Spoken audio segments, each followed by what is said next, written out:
You're watching BCTV. We're all about Brantford.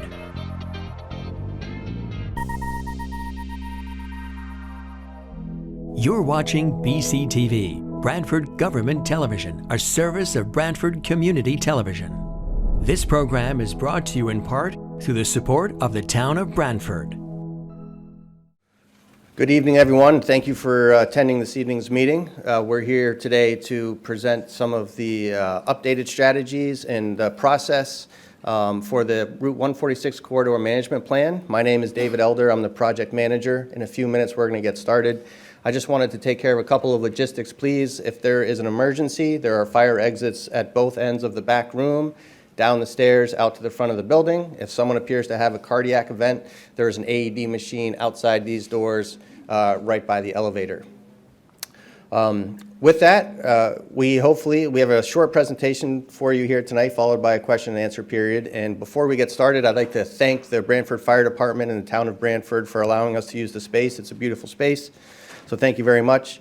I would like to introduce the two first select men of the two towns that this corridor study is involved with. First, I'd like to represent Jamie Cosgrove or Matt Hoy. I'll let you decide who goes first. Counter, you got it. Counter.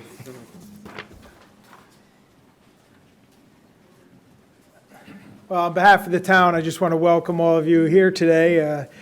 I remember when this project was first starting off, I think we met in this room, and there was a lot of interest and participation. So it's great to see that participation has carried through this process. I know it's been a pretty long process, but it's very important. You may recall, those who were here, you know, this project really not only connects our two towns, but it really connects their two probably most precious assets that we have, our town greens, right? It goes from Brantford Town Green to Guilford's Town Green. And in many ways, the road, Route 146, defines our communities. It defines the villages it goes through, and it defines the environmental, the ecology that we have in this area. And it's very important that we maintain it. So I just want to, on behalf of the town, well, first of all, look forward to hearing these strategies and hearing them presented. I want to thank all of those who participated, whether it was filling out a survey, getting together with neighbors, giving up different ideas, putting those forward, and certainly the committee, the volunteers that served on this, attending these working group meetings on behalf of our respective towns. Your service is truly appreciated.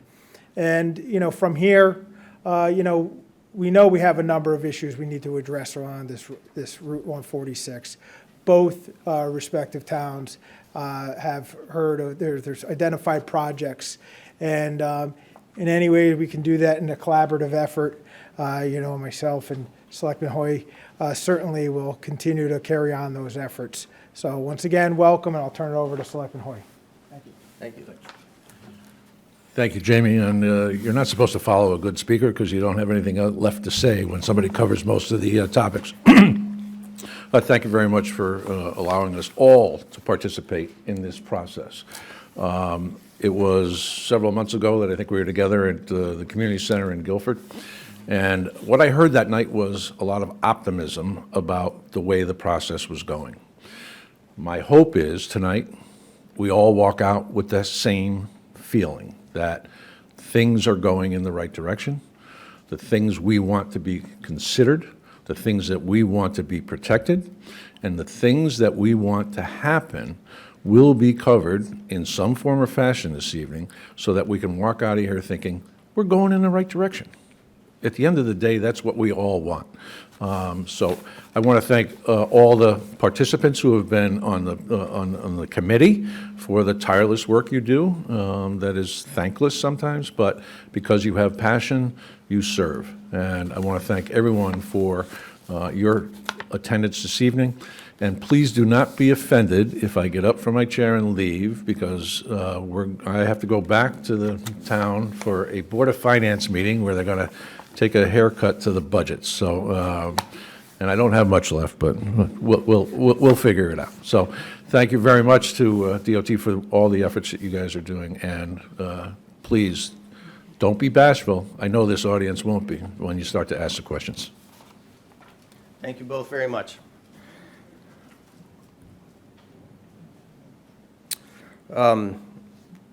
I would like to introduce the rest of the team. So as you'll see throughout the presentation, we refer to the Corridor Working Group. There is a group that has been established to sort of advise this process.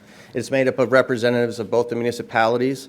It represents some of the town staff. It also represents the Department of Transportation staff, as well as the Department of Energy and Environmental Protection staff, as well as the State Historic and Preservation Office. So it's a well-rounded group, and you'll see that the strategies that are presented today do reflect all of the input that we've heard from the prior two public meetings. We received over 800 responses to the survey, and we think that the strategies that you're going to see tonight should reflect most of that, and obviously what we hear tonight could also change. I also want to introduce the consultant team from VHB. Dan Amstutz is the project manager for VHB. Joe Balskis is also with VHB, and then Josh Lacar works like me as a planner for the Department of Transportation. I have one more thing to read. So this is a statement we read at all of our public meetings. No person shall, on the basis of race, color, or national origin, be excluded from participation or subject to discrimination in the development of this project. There is a voluntary post-meeting survey at https://portal.ct.gov/CTDOT survey. Civil rights information can be found at https://portal.ct.gov/DOT/business/office-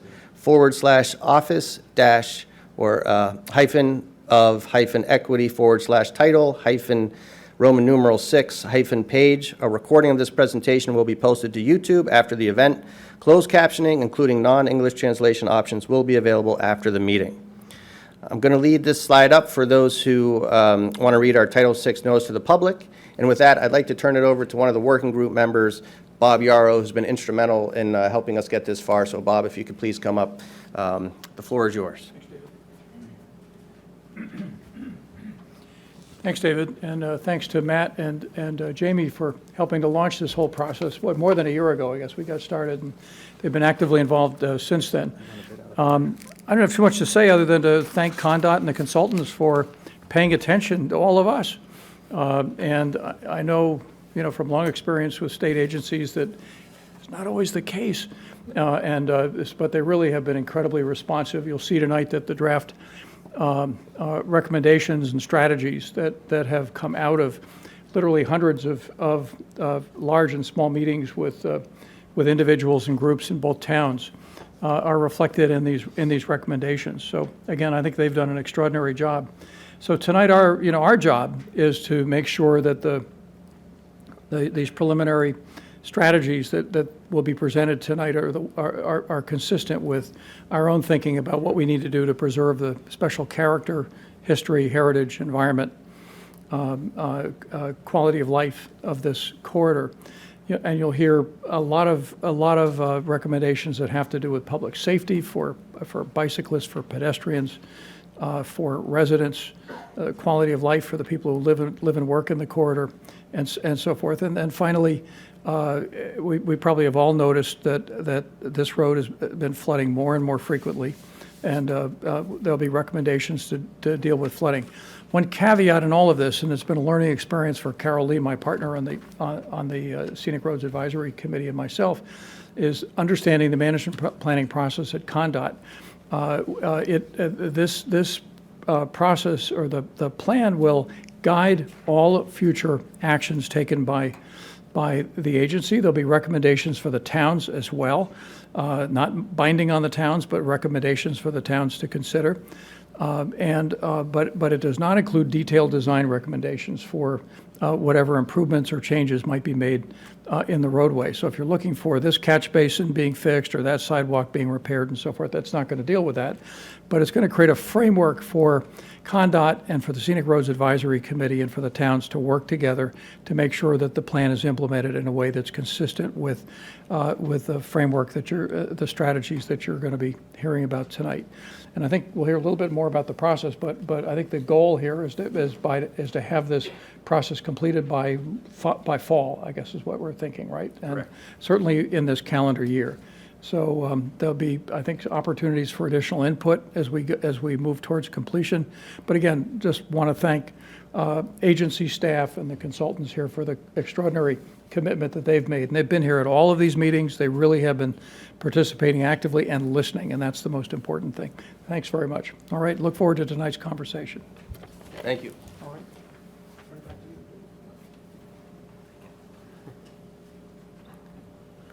Thank you, Bob. Hi, everyone. My name is Daniel Amstutz. I'm a senior transportation planner with VHB, which is the consultant that's working with the Connecticut DOT on this project. So I'm going to go over the couple of different things. Since there's maybe some folks who have not been to these meetings or haven't really been plugged into this process before, we're going to take just a couple minutes to go over what the CMP or the corridor management plan is and what it isn't. Talk about the goals of that, and also go over what's happened over the last several months. We had a public meeting back in November, and we've had a number of things going on since then. So we want to tell you about what those things are and share the results of a public survey that we had about the draft strategies that we're going to talk about more, that have kind of come more of to a finalized point, at least at this point. And then we're also going to talk a little bit more about one of the issues that came up a lot along 146 that came up through public comment and from the corridor working group was about speed management. So we're going to actually have an extra few slides section about traffic calming to talk about that and how that might work on Route 146. And then at the end, we'll go over what's the document going to look like, what's going to be its content, and that is going to come out later on for a period of time where we will be able to review it and provide comments on it then as well. So this isn't the last time to provide comments or feedback. And then we will have Q&A at the end. So just a reminder that the Brantford Community Television is recording this for us to put on the website, and they'll put on their YouTube page as well. So we thank them for doing that. It's very helpful of them so that somebody that hasn't, can't come to the meeting tonight will be able to watch it later. So again, briefly, many of us already know the corridor, Route 146. It is, as the first selectman said, it goes from green to green. We're on the over here on the west on the Brantford side. All these little green areas we have are a lot of the historic districts and also the historic resources that we find along Route 146. This is a very important part of the corridor, is its history, is its scenic areas where we have little binoculars where you can see sort of scenic vistas, scenic views that are all throughout the corridor. We have areas where there's the stars are showing some of the just landmarks to help orient you to where you are. But as we continue going to the east, it passes through the Stony Creek, Thimble Islands Historic District over near Thimble Island Road, and that historic area. And actually, there's a green line. I don't think bring the thing. The green line that is sort of on the right side. The laser pointer is there? Oh, there it is. All right, thank you.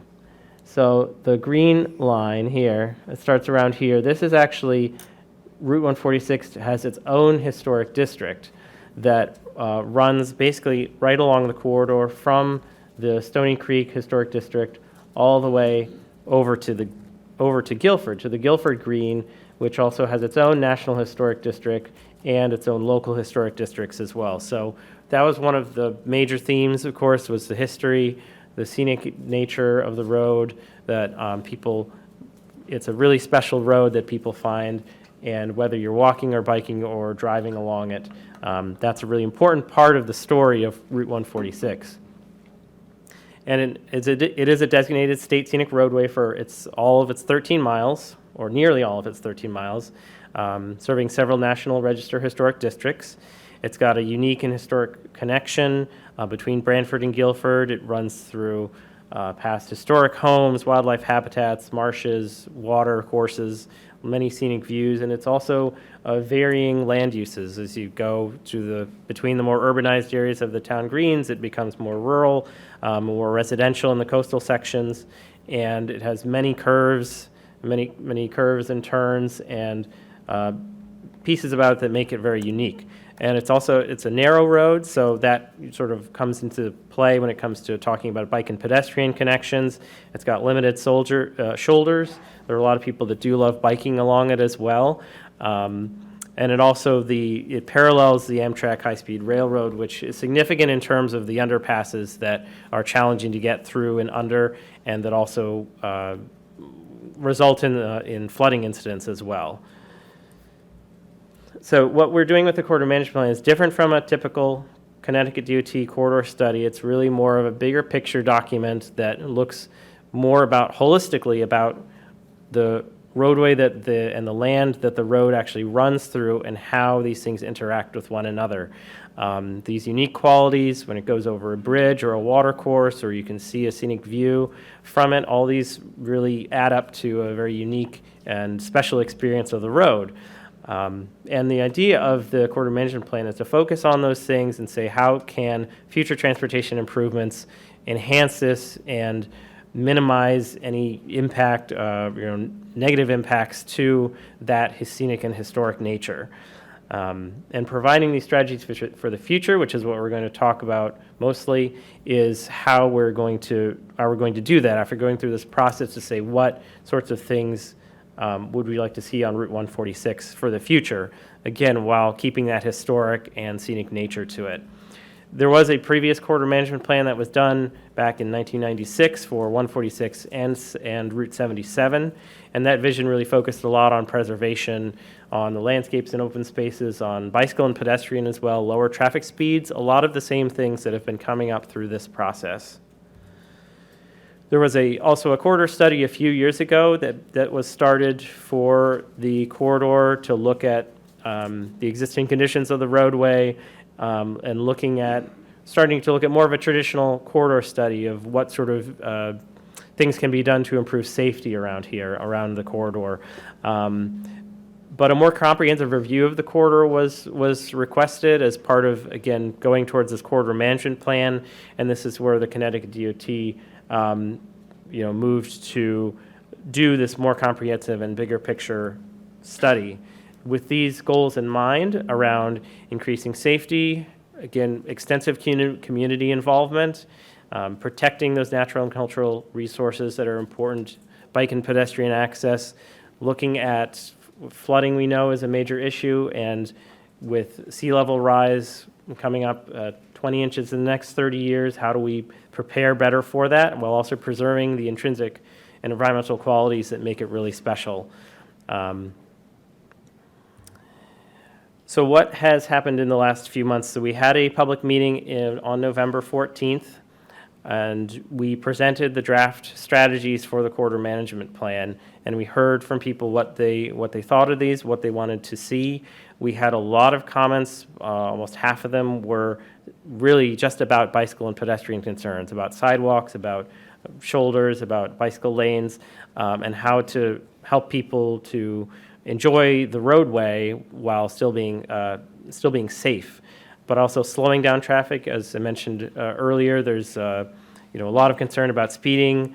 We'll talk a little bit about speed cameras, which have now become available for use in towns across the state. Again, other things to address sort of speeding, but also flooding, protecting the roadway. Again, this comes up again and again, protecting a historic roadway, even while making changes or making improvements, and prioritizing, people were concerned about having things happen sooner rather than later, and we understand that, is that there's definitely a need to implement things, to move on to the next steps. So as part of looking at the draft strategies that we came out with, we also had a public survey that we released in mid-December after the public meeting to try to gather more feedback from the community. And it had a high-level overview of the strategies, and it linked to a similar document that we have here that's at the front, where we have copies of the strategies that you can look at and read in more detail. So those are at the front. And we allowed people to make comments on each of those strategy areas so that they could see not just on one strategy or on sort of the whole strategy, but everything that was there. And so we had over 200 people that individually responded to it, and that resulted in, because people could comment on every single one of the strategies, over 800 individual comments that we went through as well. We actually have a copy of all of those public comments here. We just have a few copies of it if anybody is interested to see all of those. But overall, what we read when we read through them, we saw that there was a lot of support of the strategies, support for, again, moving ahead to move to the next step, encouraging something sooner rather than later, and that bicycle and pedestrian access and safety received really the most comments out of all of them. You didn't have to comment on every single thing, but that specific strategy came up the most frequent. We also met with the corridor working group, as David talked about earlier, that we've been meeting with them before in 2023, and we met with them 2 more times in the past few months to review this public engagement, to review the comments that came in from the public survey, and also to look more closely at the strategies based on the comments that we'd received and start to refine those more down to more of a final version is what we'll talk about in just a second, and also to talk about the outline for the document. So again, these we're trying to finalize these to put into the document itself. We met with the corridor working group in order to do that, to talk about them, to look at the public comments we'd received, and consider new strategies for the document. We didn't see any need to take any out that were from there. We didn't, but there was really a need to add some additional ones based on the comments that we'd received. And so I'm going to go over that in a little more detail over the next couple of minutes, but we made some, since we did hear a lot about speed management and speed issues, we made some significant updates to that theme. So each of the strategies themes is under 7 different themes, and each of them has a more explanation when we go into the document to talk about, well, what's the context here? How does this affect Route 146? And so we provided a lot more information. If you look in the document that we have over here.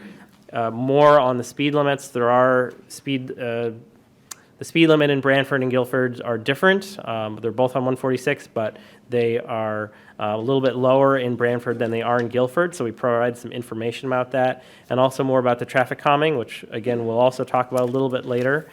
And actually, as we were going through this process and doing the public survey, the Connecticut DOT had updated their guidance and released guidance on the automated speed enforcement, and provided guidance on this at the beginning of the year. So we included much more information about that for the towns, if they would wish to move ahead with that, how they might do that.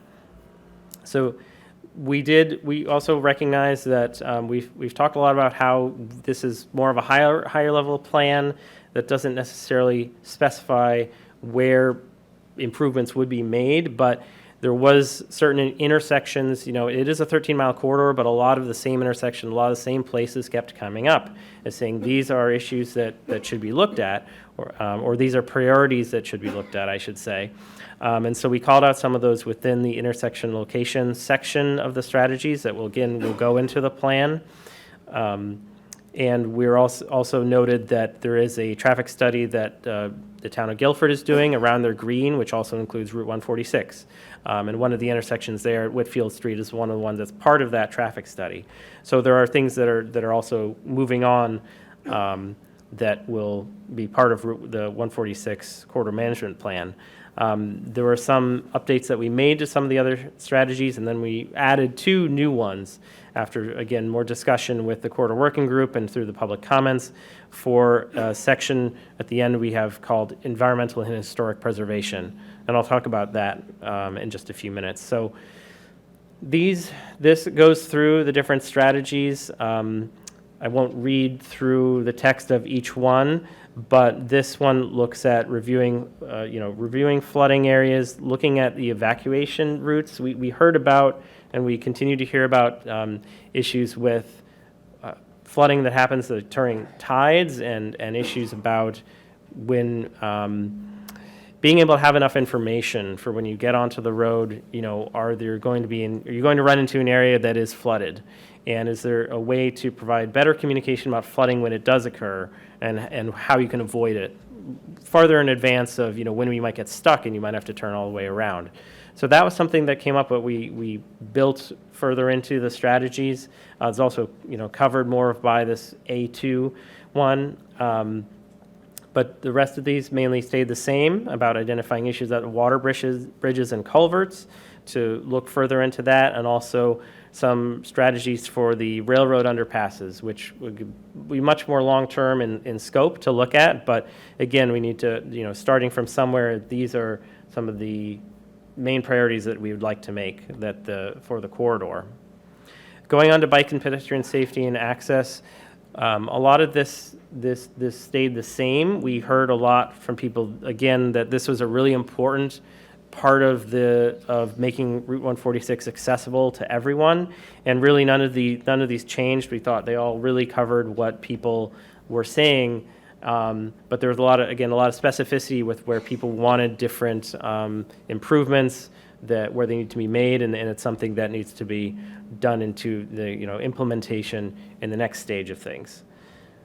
So when it comes to speed management, I've mentioned that a few times. So we have strategies about looking at the speed limits, about looking at traffic calming devices, and the automated speed enforcement are the three main things that we have here. We also added a lot more information on the existing speed limits, traffic calming, and also police speed enforcement. That's still something that's important to have happen. Although it is sort of a short-term measure, it's still something that can help affect speeds in the area. That should still be part of the toolbox of the Route 146 management plan. We heard a bit about, this is roadside safety and specifically about barrier protection. So like the rails, or the W-beam or the box beam rails that you may see along the side of the road that help keep people on the road. And, understanding that the shiny steel rail or metal rail is not necessarily in kind with the historic nature of the road. And so we've got a lot of support for either the box beam rail and the cable guide rail of steel posts, are alternatives that are approved by Connecticut DOT to put on roadways as well, where there are places where they can do it. So, and there's and any other alternative guide rail products that may come up. So those didn't change from the comments, but again, received support from there. As I mentioned, we heard a lot about different intersections that people would like to see looked at for different sightline issues, looking at especially crossings for pedestrians and being able to do that safely, and also to slow speeds as they come into these intersections so that it is a safer situation. So again, we've added a list of specific intersection locations that were identified, whether in public comment, in the public meetings, or from the corridor working group. And then looking at maintenance, these again are very similar to the ones that we had previously, where we're looking at how we can maintain the corridor better, understand where the right-of-way lines are, looking at maintenance enhancements, and making sure that if there are any historic features or environmental features along the roadway, we should note that there is, since it is a state scenic highway, there is already state legislation and regulations that do protect the road, or try to minimize any, if they're widening or other changes that may be proposed, there is a specific process to go through that. So there are protections in place if that does come up. It's same thing that goes with mature trees, but also something that came up as well that we've talked about is about invasive plants that are along the shore as well, and how can that maintenance of that can be improved with the DOT and with DEEP. So the final strategy area that we have is about environmental and historic preservation. So and these are really more of outside of the right of way, essentially. So the corridor management plan, while it is along a roadway. It looks at, again, more of the sort of expanded nature of the roadway, what you can see, why it's special, how is it scenic. It's not simply just the road itself, but also the way it interacts with the community and with the land that's around it. So there is, we have a strategy that the towns may want to consider looking at, other ways that they can use zoning or other regulations to protect the roadway. That would be something that the towns would need to look at more closely. There is also a Scenic Roads Advisory Committee in the towns of Brantford and Guilford that, was started as part of the, with the 1996 corridor management plan and looking at implementing and being an advocate of that, that this corridor or this advisory committee could continue to be that on the local level to keep, advocating for the corridor, teaching people about it, and advocating for implementation of the strategies here. So the new ones that we have added are more specific to enhancing the intrinsic qualities of the roadway, so expanding its attractiveness, increasing the awareness of it as a scenic highway. As people may be driving around, they don't realize that it is a really special scenic highway. And also to collaborate with the DEEP and the towns and also the Land Conservation Trust. As I mentioned, there's the land that goes along the road as well is an important part of the roadway character as it is. And, the Conservation Trusts are looking at preserving those key open spaces that do help and enhance that as well. So that's important to, to work with them on that. So I do want to turn it over now to my colleague Joe Valskis, who's going to talk more about traffic calming and speed management for the corridor. Thanks, Dan. Hello. So Dan talked about one of the strategies involved in traffic calming. I want to give you an overview. As part of our quarterly meetings, it was talked about, can you give some more information about what is traffic calming? And it sounds straightforward, and it pretty much is. It pretty much is. So in terms of definitions, this is the Federal Highway Administration from USDOT, Federal Highway down to Connecticut DOT into our towns. They have a traffic calming e-primer. And in that, you can Google this as well. And it basically has a definition here. I'm not going to read the whole thing for you. But it basically has objectives of reducing vehicle speeds or volumes on a single street or street network. And it's all based upon this graphic that you may see anywhere online, which talks about vulnerable road users, pedestrians, and the speed of vehicles when they crash into a pedestrian. Yes. Oh, I'm sorry, Henry. I'm sorry. Or that, one or the other. I'm sorry. You feel more comfortable with. I don't know if I feel comfortable. I'll try this. Thanks, Henry. We did this last year. Sorry. So maybe I should restart real quick. I guess that. So just to restart, traffic calming from Federal Highway Administration. There is an e-primer, we're calling it. It was put together with the Institute of Transportation Engineers, an industry association of professionals like me involved with the traffic engineering industry. And it's a traffic calming book. They give you some examples. But the bottom line is it's regarding speeds. It's regarding vehicles impacting pedestrians or bicyclists. And obviously, the higher the speed, the greater chance of not surviving. So the whole point here is to reduce those speeds. So traffic calming is that. Calm the traffic down, speeds, through various measures I'll describe, but get those speeds down to a level so that it's safer for a pedestrian if they were involved with a crash. So you can Google that obviously as well. It's the e-primer on traffic calming. And exactly what is that? It's got these various factors involved with how they can reduce speeds, but the goal here is reduce speed, enhance the street environment. So it's for vehicles and pedestrians. We call them vulnerable road users, pedestrians, bicyclists, micromobility. Enhance the street environment. That's what traffic calming does. How does it do that? Vertical deflections. Okay, we've all been in shopping centers and the speed bumps, we call them in the shopping center, slow you down. Some are very aggressive. There's those. Something that vertically deflects your vehicle to force that vehicle speed down. Horizontal shifts. Maybe there's some curves. All right, when you go around a curve, you slow down. Maybe narrowing the road. All right, maybe narrow the road. As part of your peripheral vision as you're a driver. If you've been through a tunnel, like Heroes Tunnel, you drive through a tunnel in Connecticut, you naturally have a tendency to slow down. That's just your body's natural reaction to it. Reducing cut-through traffic is another one. Closures, completely closing the road. Maybe not Route 146, obviously. These are strategies, but these are ways that you can look at reducing the speed of your vehicles and enhancing the street environment. And there's some examples over here, and over on the left-hand side too, I'll point this out. But in this e-primer, there's different modules, and they have different measures, and this is one of the parts. And this is one of these is a lateral shift, just shifting the road. Curving road, chicane, realigning the intersection. A small modern roundabout. Okay? Roundabouts are taking place now. There's more roundabouts now in Connecticut. That's another way of doing it.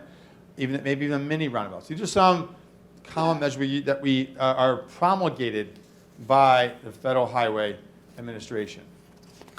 E-primer. Other ones, a full-blown roundabout, a bigger roundabout. We have one up here on Route 1, a new roundabout. We have that one. Speed hump. They talk about speed hump. Now, we're not calling them speed bumps. We call them speed humps. They're a little bigger on a roadway. They're bigger. They're not your shopping center short ones, very aggressive. They're a little smoother because snowplows. We're in a snow environment. Because of emergency vehicles. We need to be able to accommodate them without delaying them too much. So that's why we call them speed humps. Speed tables, raised crosswalk, raised intersection, all the chokers. This one right here, raised crosswalk. So for the longest time, you could not do a vertical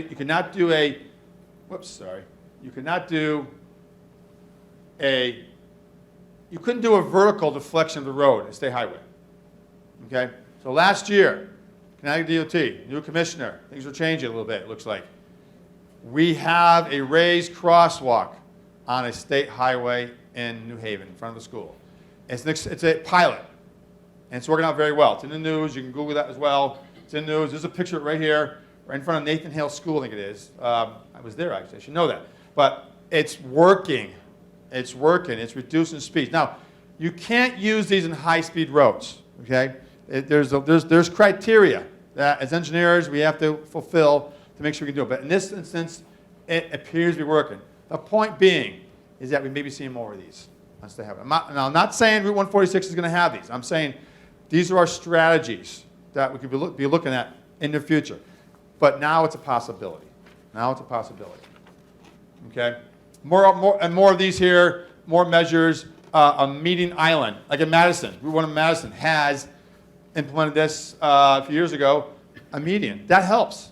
That helps. That helps without seeing a sea of pavement as you're driving. You have a more confined area, a parked vehicle, a median, a vegetated median. That helps induce a reduction in speed and calms the road, gives you a better street environment.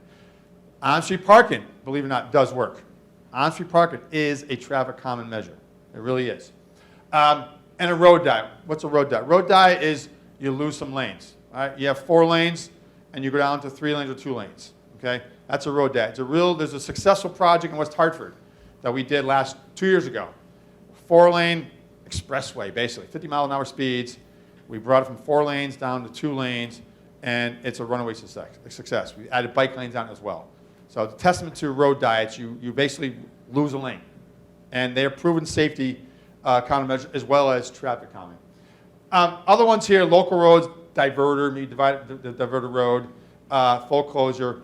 But again, these are all just examples that you could look at as a future strategy. Not saying any one of these is going to work or would be required, but just to give you an example of how we calm traffic on roadways, similar neighborhoods to Route 146 in Guilford and Branford. But certainly having the raised crosswalk in New Haven being installed and working is a good start. That's me, right, Dan? Yeah. Thank you, Joe. I just put it over there. Nope. All right, thank you very much, Joe. So just a few more slides here before we get to the end. And so part of what we need to do is to actually put all this in writing for a document for the corridor management plan, to make an actual plan. And this will, something that we really want to be a good showcase. This is really the first corridor management plan that the Department of Transportation has done. But there are many others around the country that you can see. These are some examples of them. that are, again, scenic roads. You can find them in pretty much every state, and they usually they need to have a corridor management plan to, help to understand how they're going to continue to stay scenic, to preserve those historic and really important environmental qualities. We're expecting to have a draft of that in the next couple of months. And within that document itself, we have a general sort of components or outline that we have for the document to, have, of course, a statement of purpose and need and an executive summary, but really go over those intrinsic qualities to really, name what those are, go over the scenic road designation and the legal protection that confers, or the review that it confers. Looking at, sort of the recent history, we did do as part of this, we did a document on an existing conditions update that updated the work that we had done for the previous corridor study that I talked about in the beginning of the presentation. And then again, look at those intrinsic qualities. We've talked about doing sort of different road segments, since there are different, the road does change again from place to place as you continue on, and how those road segments are different, and how you may apply some of the strategies differently in those areas. So, and there's also a coastal flooding and resiliency assessment piece of that is to be included. Again, that was started during the corridor study that was done to look at the sea level rise and how that would impact the roadway. The main part of this, of course, would be the strategic framework, looking at those strategy themes, the details, and how they may be applied over a period of time. Meant to be a 20-year plan to cover that period of time. And then we'll talk a lot about the community outreach that has been done for this, since that's a very important part of it, documenting that and understanding the support and the interest that people have from the community for the roadway. So the next steps for this is that we will be putting together the corridor management plan, the document for it, and that document that will be released to the public for a 45-day public comment period. So that will be another chance to comment on what is in the plan before it is finalized, before we go to the next steps. But the plan is to publish that in late summer, so that the comment period will be around the end of spring, beginning of summer time frame. And at this point, we're happy to open it up to Q&A. We do have a study website where people have been putting in comments, and we can also get on our mailing list where we've been emailing people about the public survey, about the public meetings that we've had, and of course we'll send out an email to our list, of course, when the document itself is published. So we also have a project email. We have written comment forms that are at the front if you do want to read something in writing or leave something in writing, as opposed to speaking today. Instead of coming to the podium, we actually do have some microphones. Since this is being recorded, we do need to have you speak into the microphone, so it will be on the recording, and we'll bring that to anyone. Yes. So I guguess I don't know if you want to. Anybody have any questions? I'll just say one thing while everyone prepares their questions. Keep in mind, so we have continued to receive, very specific comments, which is great. That's fine. We're going to consider those. They're all part of the public record, down to the sort of the granularity of, there's a catch basin outside of my house that floods on these certain storms. That's great information. We're happy to capture that. But that level of detail is not something that we're going to capture in the plan. So we'll keep it. It'll be part of the communication the next time there's a project.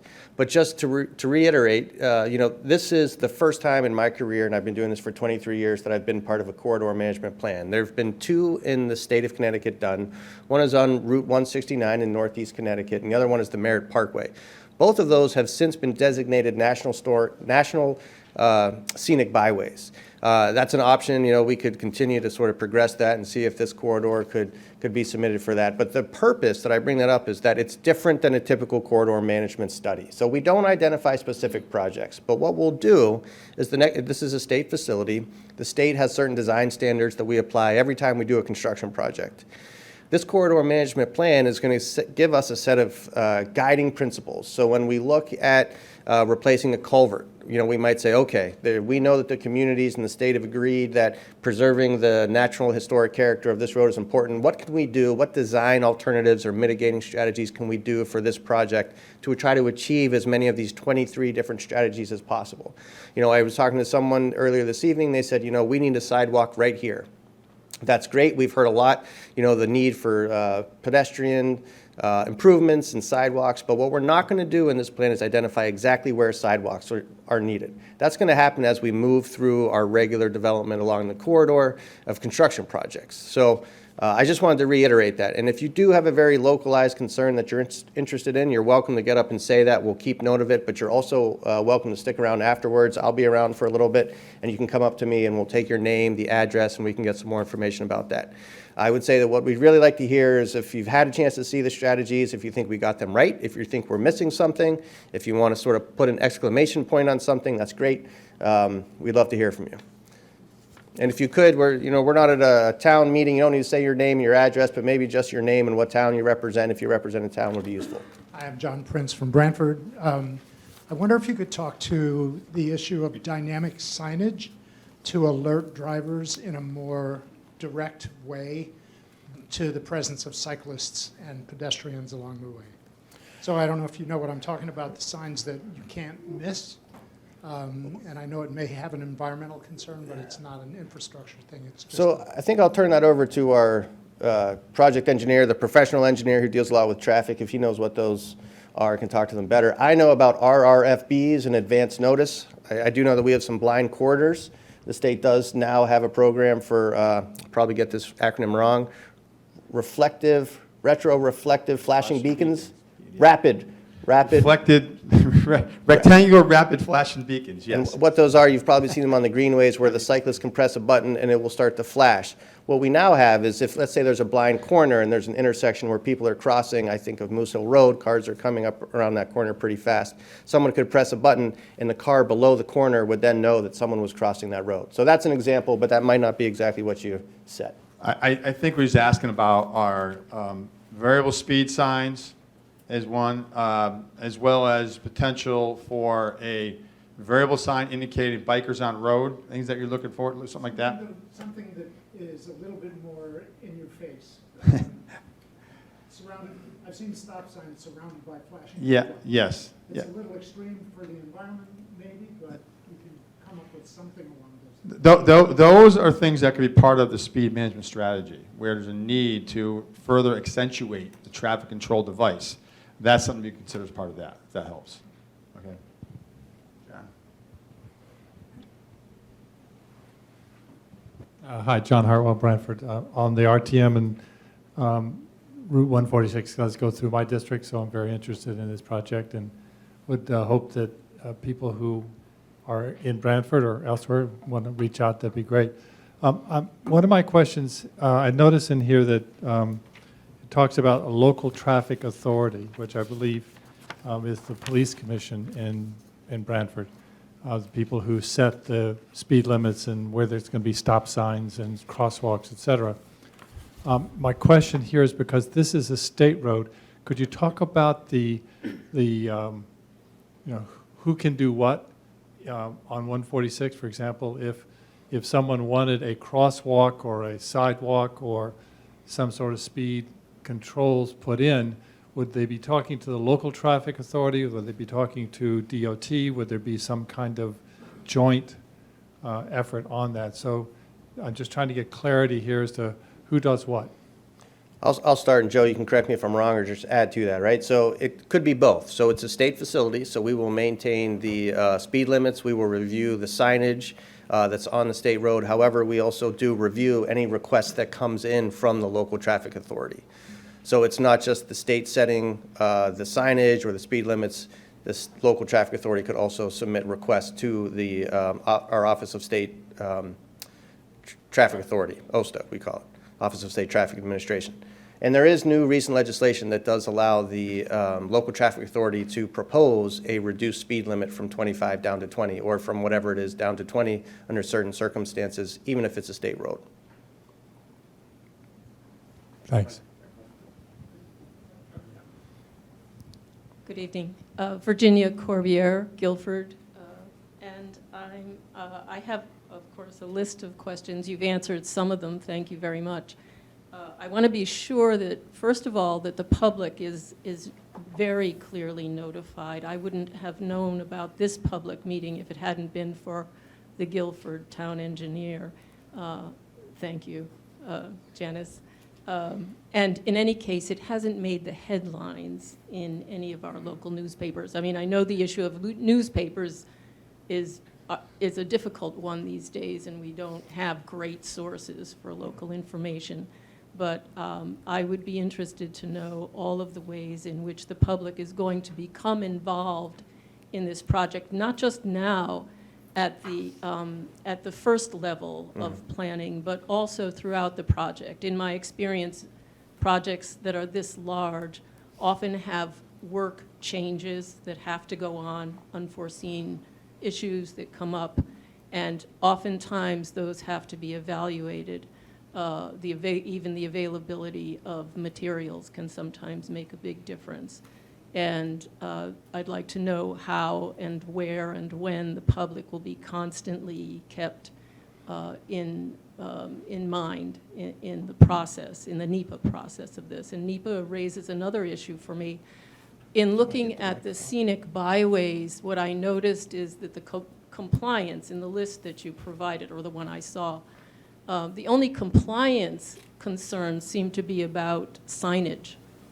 And I'm wondering about the federal regulations, since this particular project will both directly and indirectly affect federally regulated resources, for example, under our wetlands preservation regulations, also, of course, our National Historic Preservation regulations, and to say nothing of, you mentioned culverts, the Clean Water Act. So all of it will have an enormous impact. And I'd like to know exactly what kind of expertise is being called upon. So I see that you have a civil engineering firm, but do you have a cultural resources firm that will be evaluating the ways in which, I'm thinking immediately of those fabulous bridges that are the railroad bridges, that are brownstone bridges. But if the right kind of cement, for example, isn't used in working on them, you're essentially choosing demolition because they could be destroyed. They would be destroyed eventually, not immediately, but eventually. So there are subtleties and expertise really required for almost every aspect of this road. And when we talk about open space, one of the major concerns is, of course, we also have endangered species, endangered and threatened species here, and the direct and indirect impact on those species, particularly the water flow, the impact on wetlands, especially the salt marshes, is significant, and the indirect impacts count a lot, and that's the Federal Endangered Species Act. So I haven't seen or heard too much about federal regulation. And I'm also wondering, have you applied for any grants, any mitigation grants? Who's paying for this? I think that probably does it. Yeah. Joe, Josh, you want to grab the microphone for the next question? There's a couple of questions there, so I'm going to start. So first of all, this public involvement process is following our typical planning process, but to a much greater extent. So we have a very large distribution list, an email list that we have been using to disseminate when we're having the public meetings. We have been contacting the towns. We've been asking everyone who's a member of the corridor working group member to send it out to their all of the folks that are on their boards and their commissions. We also have blasted out on the website every email address we have, which is consistent with our planning studies, only in this case we have a much bigger outreach. As we move forward, we also have a state public involvement plan. So when we have the document complete, which should be hopefully soon, I would hope in the next 2 months, then that's going to trigger our next public informational or public involvement planning process, which you've heard the reference to a 45-day public comment period. So once this process has culminated into that document is then going to be published on our website. That's going to start a 45-day public comment period. We will also put a press release in the newspaper, a newspaper having local circulation. We will still distribute it to all of those channels that were made available to tonight, so everyone that showed up here and is watching online was made available. That is our typical planning process. We're going to continue to do that. At the end of that 45-day comment period, after we've received all the comments on the draft plan, we will have a final plan that will become the end of the planning process. So there is no project right now that would trigger NEPA or SEPA. So there is no evaluation right now of any federal resource agencies or oversight because we're not constructing anything with this plan. We are not putting a shovel in the ground with this plan, so there is no project. So any project that would happen after this would follow a typical NEPA or SEPA process, which, for those of you who don't know, is the National Environmental Protection Act and the Connecticut Environmental Protection Act. So both of those come with a lengthy process that we would follow in either case, but we don't have any projects that are going to come from this plan. So you're 20 steps ahead of us, but I'm glad you're thinking about it. We all are too on the corridor working group, but we don't have any projects right now that would trigger any of those. And then those would all come with subject matter experts too and a federal resource agency, and we would prepare either a SEPA or a NEPA document, whichever is appropriate, and it would go through the normal process that we follow for all of our projects. This is a planning process, so it doesn't trigger either one of those. If I could just comment on that, my understanding of NEPA, thanks. My understanding of NEPA is that it does involve pre-screening and planning. It's Code of Federal Regulations 1501.2, in case you're interested. It's about early participation, and the reason for early participation is in order to avoid irreparable mistakes that Yes, could be and made. you're referring to screening alternatives, and that is considered the planning process in both SEPA and NEPA. We are not screening any alternatives.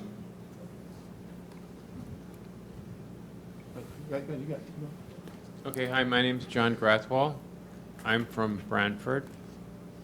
And I had a separate question, but it turns out it's a bit of an add-on question.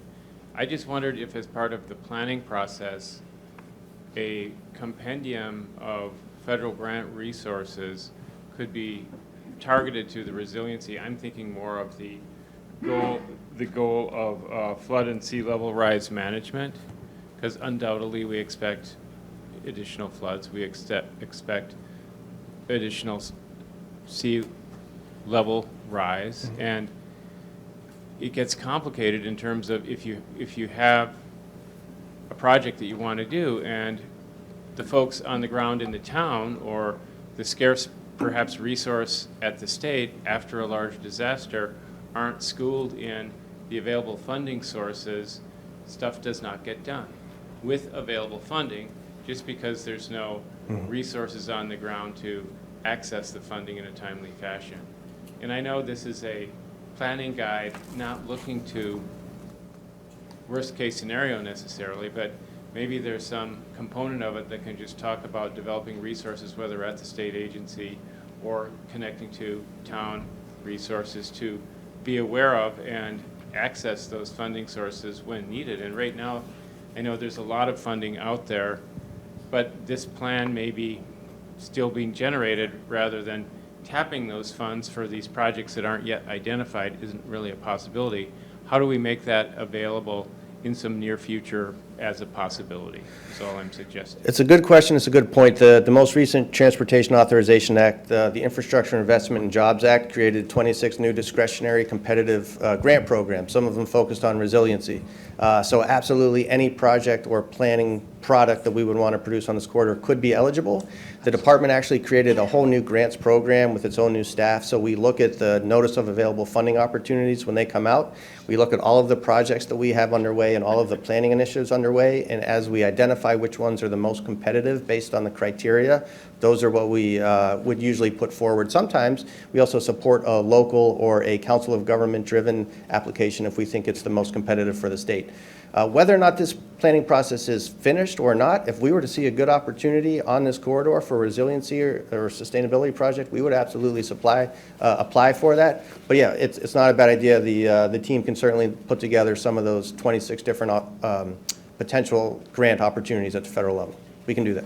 And then if there was a big nationally declared disaster, there would be a menu right there, because that could happen this fall.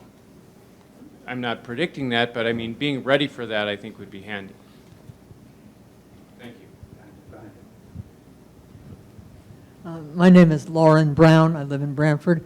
First, I want to thank you for what I think is a very thoughtful, clear process that you've been through, accommodating many divergent goals and including a lot of public input. But I have two questions unrelated. The first one has to do with G4.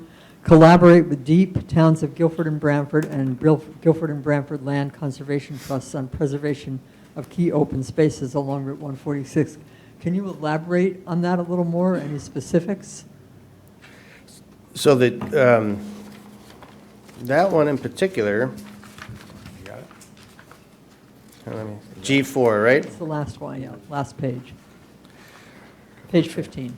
Yeah, so, well, that's a good question, and it brings me to a point. So the corridor work, the Department of Transportation, who I represent, we are responsible and we have jurisdiction over the right-of-way. The right-of-way is sometimes curb to curb. In this case, it goes a little bit beyond the curb in some places. We don't have jurisdiction beyond that right-of-way. Right. But one of the comments we heard a lot is that there's invasive species outside of the right-of-way. They'd like to see the cutting of those. And so that is an example of where, in some cases, those intrinsic qualities, those preservation aspects that we want to preserve are outside of our jurisdiction. And so that's an example of where the towns or another state agency might be the appropriate party to work together to accomplish those outside of right-of-way improvements that add to the experience of traversing the roadway. I'm curious, it says preservation of key open spaces. Does that mean preservation of land along the, and specifically, does that mean any money for preservation of open space land along the I don't think corridor? that's the way the corridor working group saw it. I think we saw it as a way to Okay. preserve those vistas and access to those areas. Yeah. That's the way I would interpret that. And my second question was, first of all, I really welcome all the new information about changes in DOT policy and all the new procedures. Can you give a little more detail about automated speed cameras and how they work? I'm going to turn that over to Joe. That was a legislative change that the department, actually OSTA, the Office of State Traffic Administration, had to produce guidelines, which was done. But Joe's the expert on that, not me. Well, I'm not an expert. I'm not. It's brand new. Legislation passed in January, and it's going to allow communities to provide automated speed detection on roadways. There's a whole list of requirements for it. There's equity involved, but there's a process laid out from the Office of State Traffic Administration. And the local traffic authorities are aware of that, and the towns are aware of that, and there's even training for it. But it basically allows a community, potentially, to basically record the speeds and enforce the speeds automatically, okay? And the technology such as a camera, and it sends a ticket to the person in the mail, and doesn't count against your license, per se, but that's kind of what it is. It's automated speed. So instead of a police officer doing enforcement, it's a machine, computer, AI, whatever it's going to be. That's what it is. And Connecticut legislation now allows that to happen. But there's several steps in that process. I'm still learning them. I mean, we just came out in January. Nothing's been deployed yet. New Haven's probably the first one will be doing it. West Hartford's got money to do it as well. So, but it's brand new from Connecticut, and Connecticut's always behind transportation in terms of progression. So, but this is great. Like I said, new commissioner, and things are happening on the roadways. This is needed. And I think it's going to be a game changer for community. I really do. But yes, that is a possibility here in Brantford and in Guilford. It's up to the town to do that. The town, and there's a whole process, public information means like this, in order to do something like that. So, but yes, that is a possibility. That's why it's on one of our strategies too. Okay? That's a possibility. So she asked a question, what did it look like? So the ones that have been placed, like Long Island has them, Rhode Island has some. It's a box with a camera on the side of the road. Is it going to match our vistas on Route 146? Probably not. But the technology is also growing. They're getting smaller and smaller, as we know, like everything else. So I know that there's probably something that could work here. That's what I've seen. But it's basically a box on the side of the road. It needs a physical camera to see the vehicle's license plate and record the speed. That's what it is. Is it going to be real small in the future? It probably will be. Okay? And I'm sure they'll have sites designed so that they can fit in with the surrounding roadway. I'm sure they'll have that too. Okay? Does that help? Yeah. Okay. If we could go to this gentleman in the front, and then Joe, if you could. Yeah. Been raising it for a while. So. Thank you. My name's Tony Abbott from Guilford. I was very pleased to see G4 in this draft of the plan. If it was in a prior draft, I missed it. And I had two real questions about G4. One, first of all, have you been able to establish liaisons with both the Branford Land Trust and the Guilford Land Trusts as part of the working group? Because it strikes me, and I was rather surprised, that on your corridor map, you don't designate the conservation areas along that route. I suspect that if you looked at it, Branford Land Trust and Guilford Land Trust are the largest land use abutting the Route 146 corridor.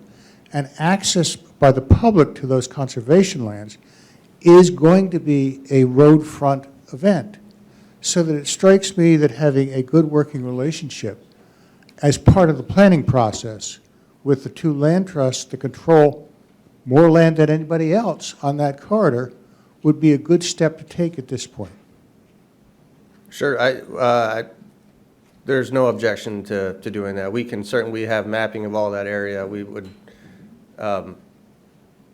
We do have members of the community from both communities on the corridor working group.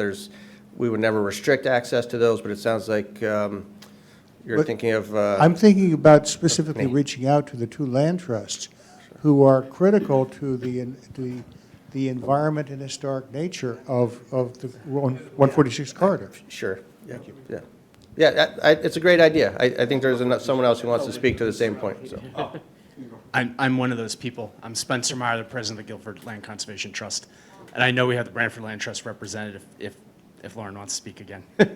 And we have been participating in this process from the very beginning. We're not formally on the committee, but this is probably the third one of these meetings I've been to, and I've submitted numerous comments and spoken to the team indirectly. So we are probably one of the top few largest landowners along the corridor, so you're right about that for sure.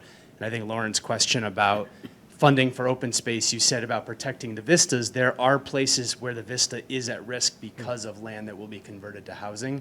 So I think that is one area we should talk more about. It's not just about invasive species management, because there are places that could add additional buildings and things like that that would jeopardize the vistas. So that might be another strategy as part of G4, I think it was. But anyway, we're here. We've been listening and paying attention and providing input, and also just want to say thank you for all the leadership throughout this process. Yeah, no, thank you very much for being here. And I will say, when it came to G, there was a lot of debate, actually, about even having a G, because this project did really start about being Route 146. It's a state facility, and the corridor working group probably spent 2 whole meetings trying to determine how far off the corridor, how many people do we want to invite into the process, and how much responsibility do we want to assign to other people. I think we came to the conclusion that both communities, the state, and other state agencies all do have a role, so that's how G showed up. I think by all means we're willing to consider adding to G if we think that there needs to be more specificity in G and what other folks can do. As the state agency, we're always very careful. We don't want to, our rights of way goes through all of 169 municipalities. We're very sensitive to the impacts that our projects have and our roadways have on those states, and we certainly don't want to go any further than we need to. So in this case, it's a little bit different. We have the option to work with the municipalities and the nonprofits. So we're happy to discuss it at the corridor working group. Hello. I'm Steve Wolfson. I'm a resident of Guilford. Where's the other microphone? And checking my email.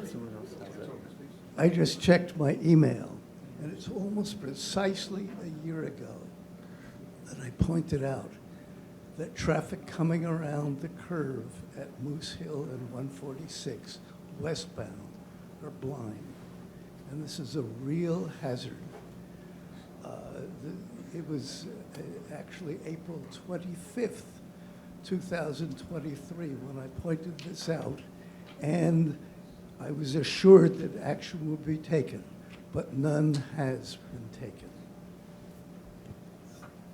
So I didn't hear everything you said. I had a tough time hearing you, but if I understand you correctly, you brought something to our attention at the last public meeting a year ago, and nothing has happened. I'll try it again, No. and I'll speak louder.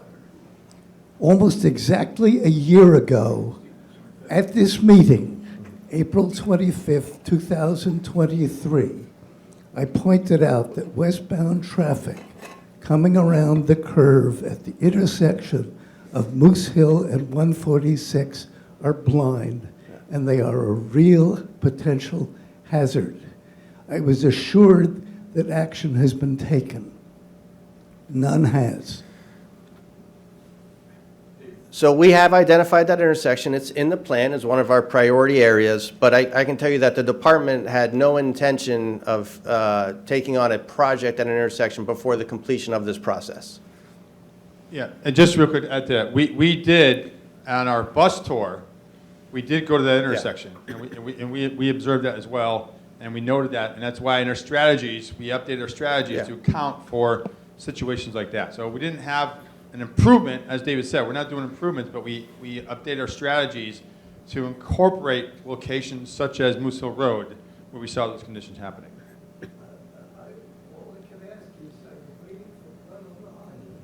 So, Joe, if I could ask, do you mind going to Janice next with the microphone? I know there's another one circulating somewhere, but I think she wanted to comment on the last conversation we were having, the last comment. Thank you.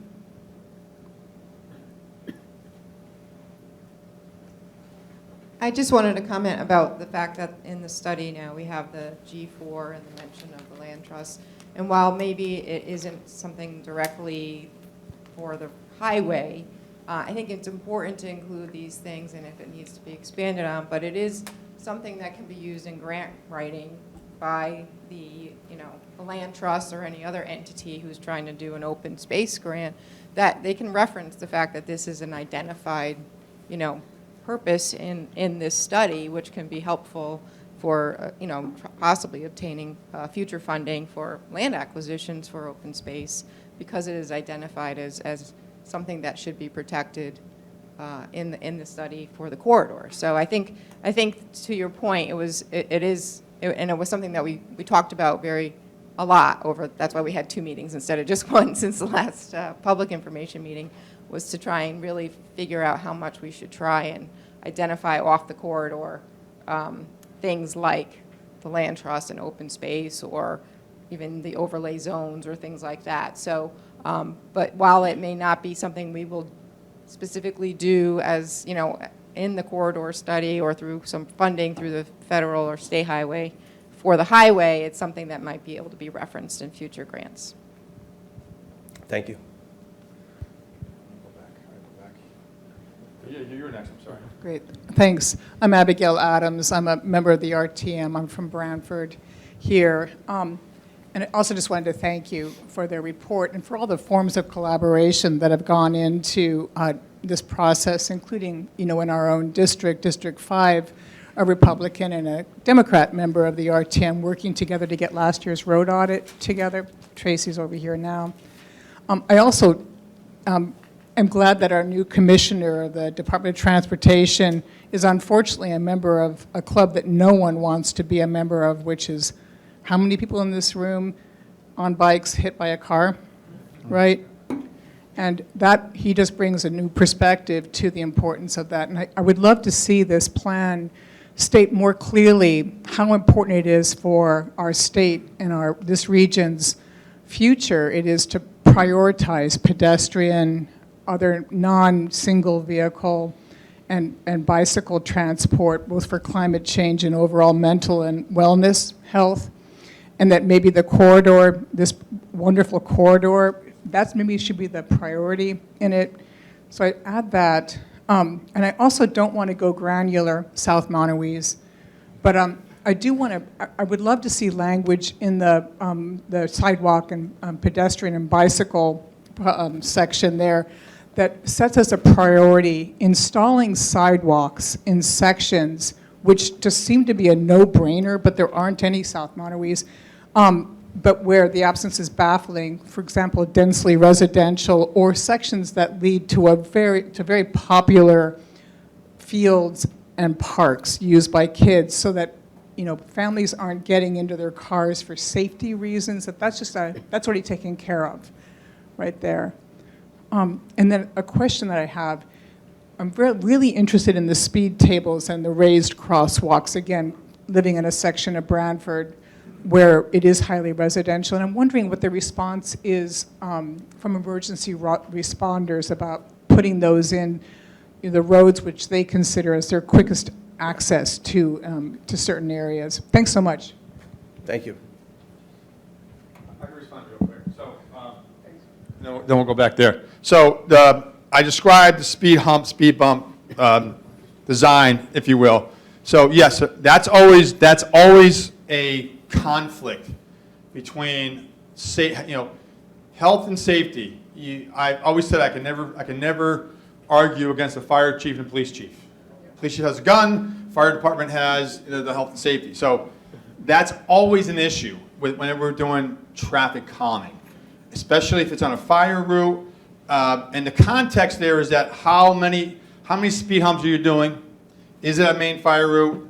We know that they can lose between 3 to 5 seconds per speed hump. We know that. It's usually about 3 seconds. Okay, so that's why design is critical. And design that's used in traffic calming throughout the country, many communities, is a standard design accepted by emergency response apparatus. They accept that there may be a little slower speed over the speed hump, but the point is that it is working in many communities across the country. There are some that say, no, we don't want to deal with that, but they are in use. And yes, that's always a constraint, is working with the fire chief and say, this is going to slow you down a little bit. How much? Am I doing 5 here? Probably not. Maybe 2 or 3. So there's a balance to be struck there with the street environment versus the emergency response to get to them. So thank you. Can I just clarify or just rephrase? What I'm hearing you say is that balance has been struck. Yes. In Connecticut, where yes. speed tables or raised crosswalks yes, there are. Have been put up in cooperation and with maybe grudging acceptance. I will say they've been used in many neighborhoods throughout the state of Connecticut. I will say that. Okay. Back here, microphone back here. Then we'll get over to you. Good evening. My name is Michael Pascusilla, and I'm the Director of Health for the East Shore District Health Department. And I'm also a Guilford resident, so I'm here personally and professionally. First, let me acknowledge DOT, its consultants, all the state agencies. How's that? State agencies, Selectman Cosgrove and his team, and Selectman Hoey and his team. From a public health and safety standpoint, here's my exclamation point, and that is with pedestrians. Obviously, the flooding is an issue, and that's going to be taken care of with this project. But if we look at just some of the data, in the last 19 years, there's been 720 injuries on this corridor, 6 fatalities, 2,300 property damage, 43 incidents involving pedestrians, and 12 involving cyclists, and that's the ones we know about. So the data, from a public health standpoint, supports that we need to have bike paths and sidewalks in this corridor, hands down. I also recognize that when I see a room this packed, there's a lot of people who are passionate about it. So we have businesses, we have property owners that will be impacted, the town, the state, and so we do need to strike a balance. And so I need to acknowledge that. But moving forward with this project, the exclamation point is sidewalks, bike paths, the growing scooters that we're seeing and other motorized devices, the e-bikes, it's only going to increase. and we really need to address that issue. So please, I know my office and town officials will be involved. It is an absolute must moving forward for pedestrians. Thank you. No, thank you, and I hear your exclamation point. Our commissioner, as someone already pointed out, is very much an ardent supporter of safety across the entire transportation system. We are on track to have the most deadliest year on all modes, both on the road, pedestrians and cyclists, and our commissioner is absolutely committed to changing that trend.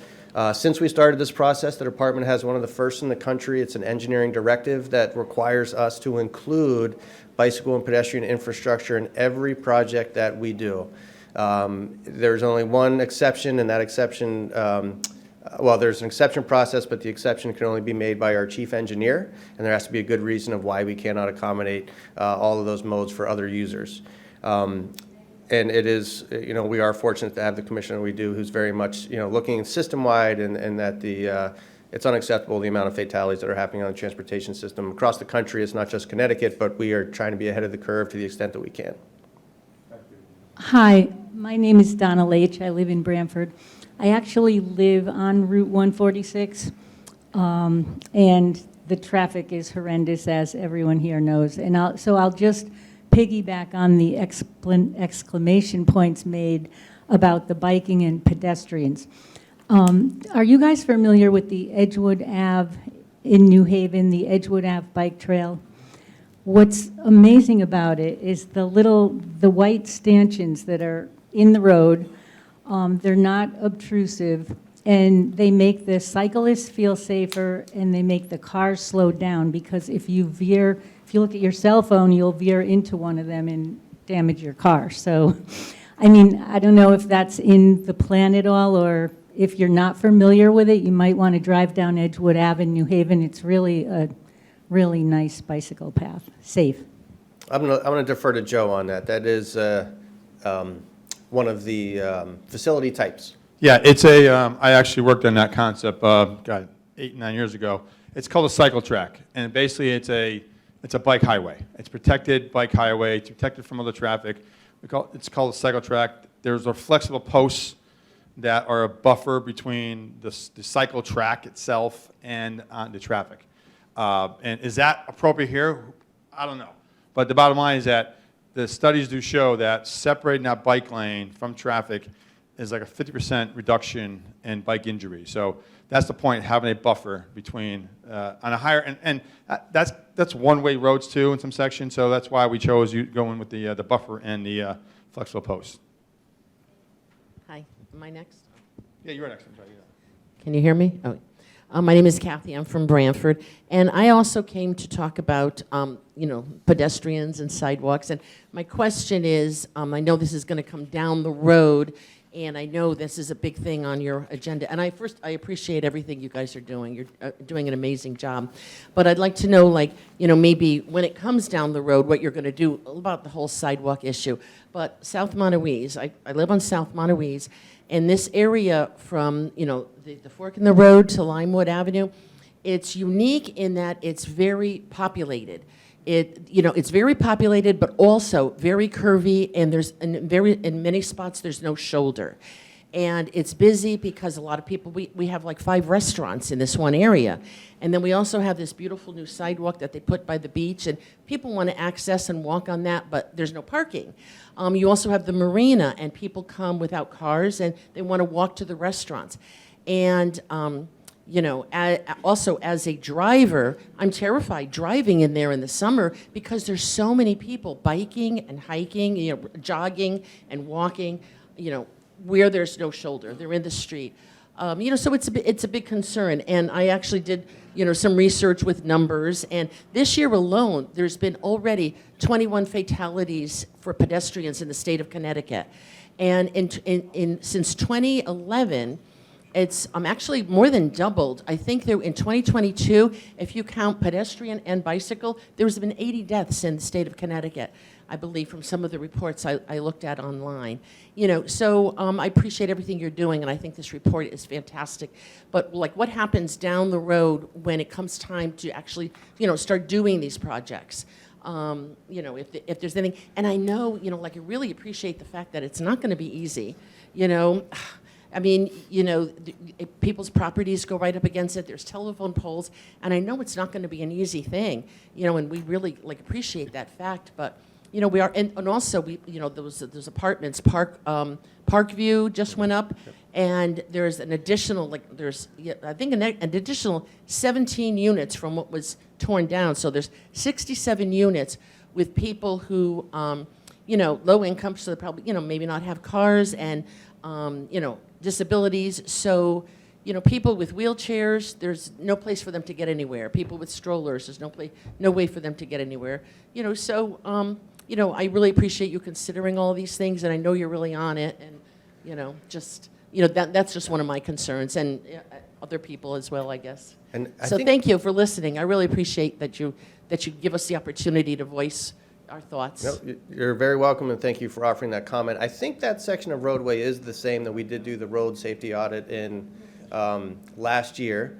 And I will say right now the department does not have any standalone projects to construct sidewalks. And I will say that we, you know, intentionally have not prioritized which projects along this corridor need to go first. Is it the flooding? Is it sidewalks? Is it pedestrians? Is it preservation of natural resources? And we wanted to get through this process first because as a state road, as a piece of infrastructure, it's going to require improvement over time. So in 5 years from now, or in a year from now, it could be we're looking at that section of road for, you know, the utilities are coming through with some work and it creates an opportunity. At that time, we're going to use all of the strategies and objectives in this plan to say, what of these objectives can we use and can we apply to this particular project? And that's the purpose of the plan. But we have intentionally stayed away. We have a large working group from trying to prioritize what comes next because we don't have a crystal ball, and the road will need maintenance and it will need improvement over time. And so at each time that occurs, we're going to have an opportunity to you know, pick off some of these projects that we can. And in addition to that, we're also, you know, not blind to the fact that we work with both towns on a daily basis. We have a number of grant programs, and we work with the towns all the time. If either the state or the municipality have funding and they think a sidewalk is necessary, they have the means to do it, we're absolutely going to work on that particular section of roadway. But we have intentionally stayed away from prioritizing what comes first until we can complete this process. Hi, I'm Janet McClure. I live in Guilford. It's my opinion that Route 146 is not wide enough for bikes. It's really, really dangerous.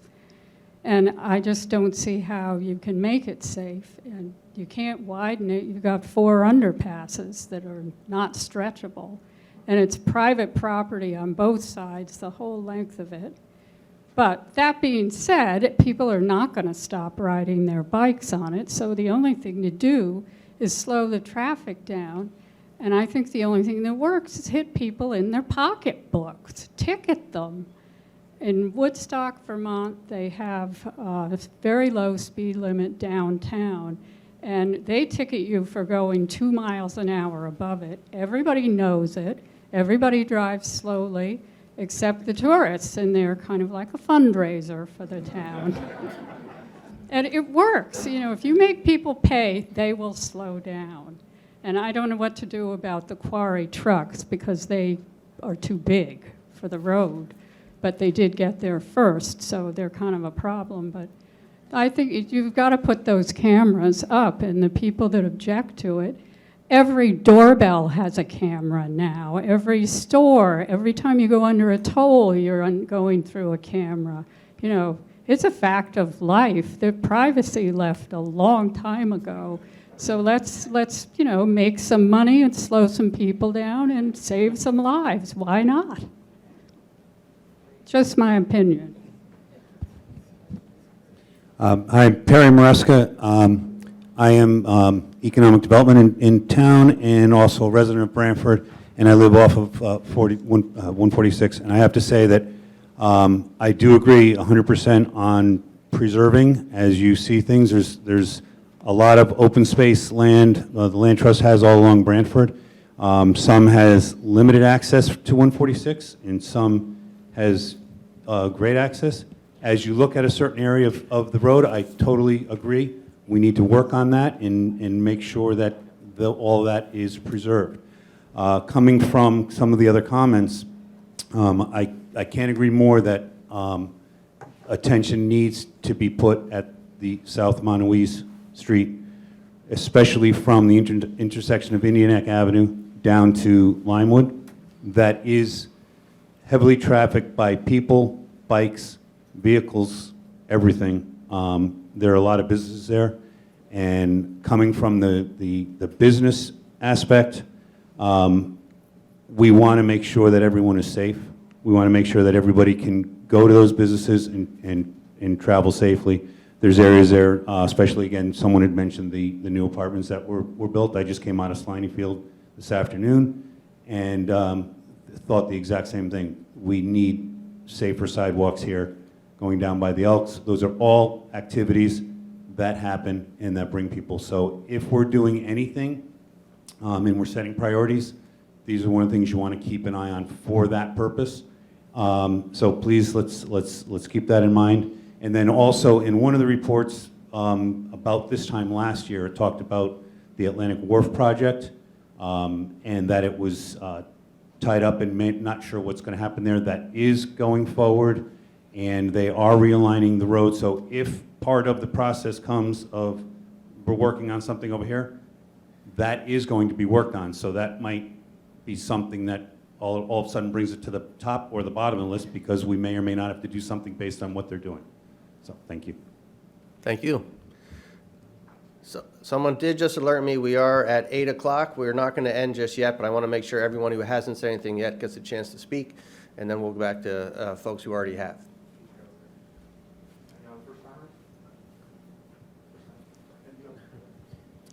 Tracy Everson, Brantford Town Representative. I'm here with some of my colleagues from the same district, District 5, which goes right into Route 140, goes right through 146. I worked closely with neighborhood associations and businesses in Indian Neck, and we were successful with our help of the partners in government, State Senator Christine Cohen and State Representative Robin Comey, to convince the DOT to complete the road safety audit, which you mentioned, for Route 146, which is the entertainment district, as it's referred to now, in Brantford. And that was completed in May of 2022. We have just seen the Sybil Creek Bridge that is finished in that same area with some new sidewalks, which are very beneficial for that area. Is the road safety audit going to be included in the corridor management plan? Not explicitly, no. Some of those countermeasures that are included in the RSA are representative of the traffic calming measures and the speed management measures and the bicycle and pedestrian infrastructure. That the RSA takes these strategies and puts them in situ, if you will, or on the ground to see what could be feasible at a particular location. And that's one of the things, as Joe was going through the traffic calming toolbox, you know, that toolbox has hundreds of different countermeasures that could be installed, but every one of those has to be has to fit the right application. The RSA does that to a different degree. So the RSA actually went through the corridor and identified which of those countermeasures could work in that particular location. So I would request that the information that was identified, especially for that section of Route 146 going through Brantford, which is heavily traveled. I've had constituents who've asked for sidewalks. People want signage. It's about 4/10 of a mile going from those Parkside apartments down to Lenny's in the entertainment district. That's a very small stretch of road that would provide extreme connectivity in this town for so many people who want to access parks, the marina, the business district, as you've heard from other speakers here tonight. So I know we're not supposed to give specific requests, but 4/10 of a mile of sidewalk on Route 146 in this area in particular would make a tremendous tremendous improvement in this town. Thank you. Since Louis Mako, Guilford, I have the shop at 135 Leeds Island Road, and I also live on Clabberd Hill. First off, anything you do to 146 will likely make it less charming. It is a charming road, at least in Guilford. I can't speak for Brantford, but in Guilford, because I don't know the particulars of the Brantford 146 that well.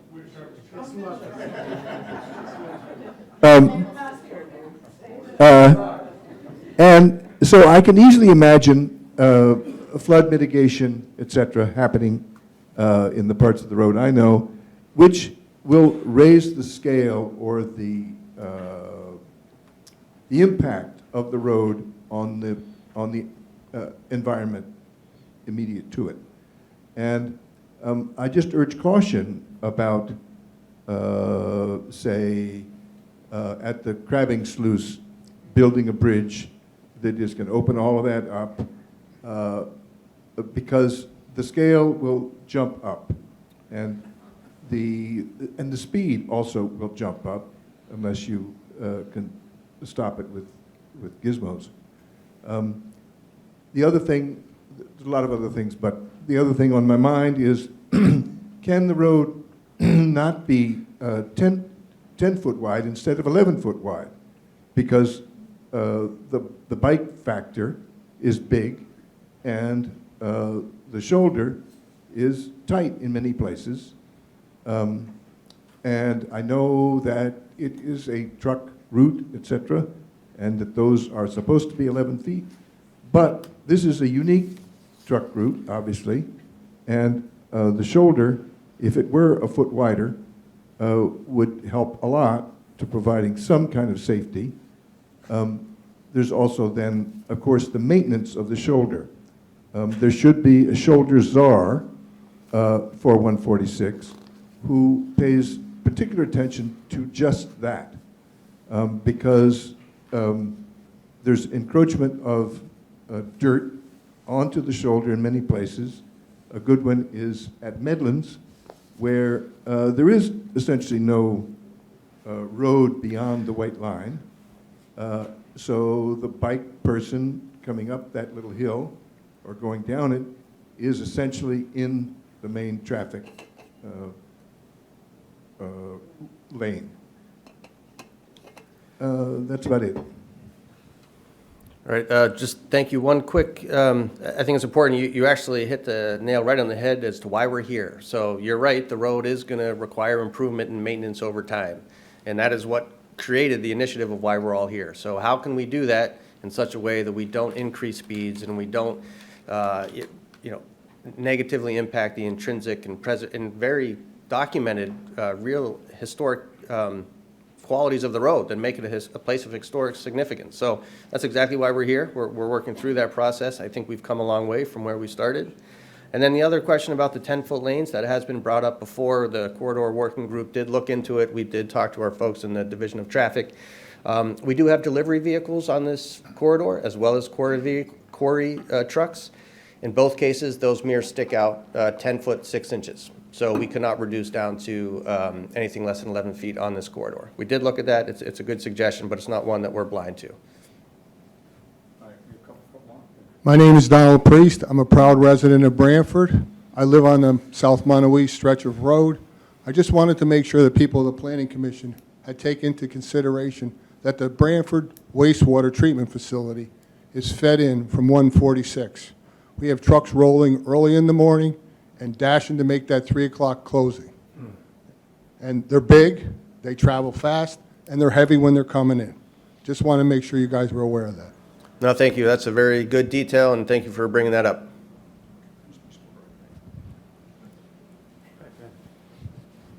My name is John Herzan. I'm a resident. My name is that a better? I'm not going to lick it. My name is John Herzan, and I'm a Brantford resident. And for years I was involved with the State Preservation Office as in charge. I was responsible for the National Register program. And I'm delighted to see that you've noted most if not all of the designations on the map. And because I had to delineate the boundaries for those areas, I was a little bit surprised with the 146 designation highlighted in a different color, because it only included the road. And the boundary for that district includes all the abutting historic buildings. And that's not reflected on your map. And if this is going to be a permanent record of the historical environment as well as the natural environment and other scenic qualities, those maps have to be accurate, because people will rely on them once the consultants are long gone to determine what's listed and what's not. And I noticed that Kathy Labadia is on your, the state has put everything on computers. I mean, you can get these boundaries accurately from the SHPO. And if you're going to go to the trouble of printing this document, those boundaries should be accurate, because they're part of the historical environment, which is one of the criteria for establishing a state scenic highway. We will confirm the boundaries with Catherine Labadia. When you look up the Route 146 corridor, it is the outline of the roadway itself. So let's make sure that we'll make sure the mapping is correct. We'll reach out to SHPO and confirm. But yeah, point well taken. A lot of the districts that you did include, which are not on the corridor, had more detailed boundaries than there was an inconsistency in the detailing, which I think needs to be worked out. Yeah, we will confirm. Thank you.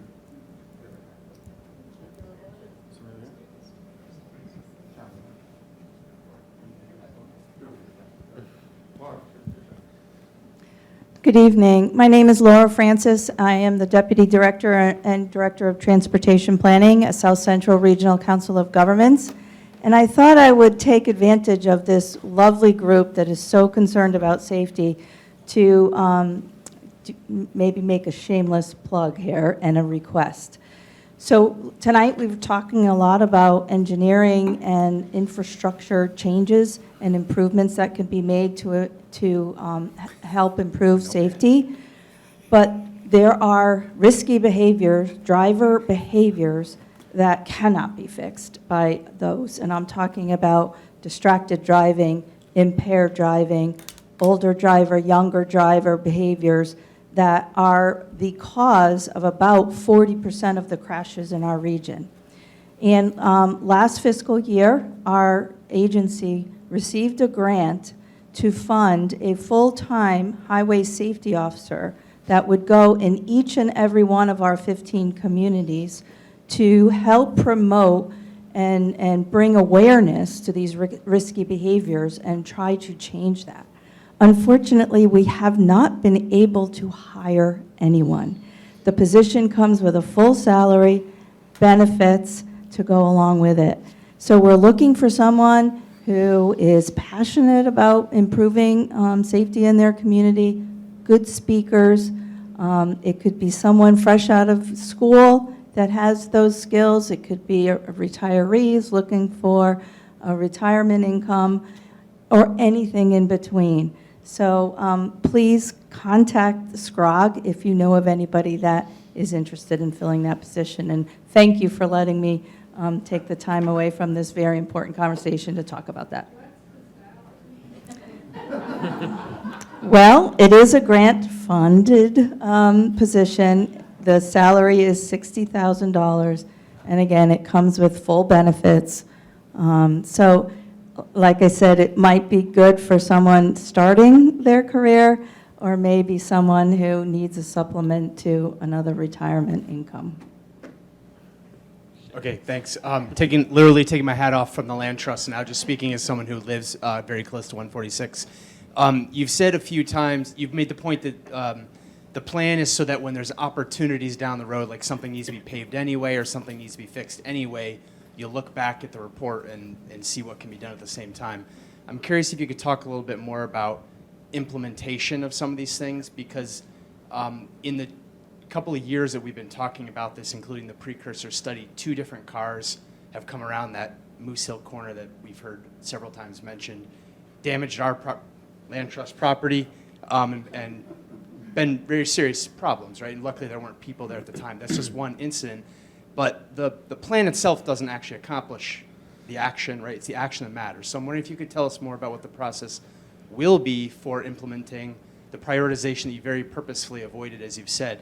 How does that actually happen? And some of these things didn't need a study to know that there are problems that need to be fixed. So like, how do we get to the let's fix it part? I realize that's not what the goal of this meeting is, but it's useful to know when this is wrapped up, how will that prioritization happen? How does somebody say, remember that thing on page 16? How do we actually do that? By what methods can we actually begin the action part of it? I appreciate that. Thank you.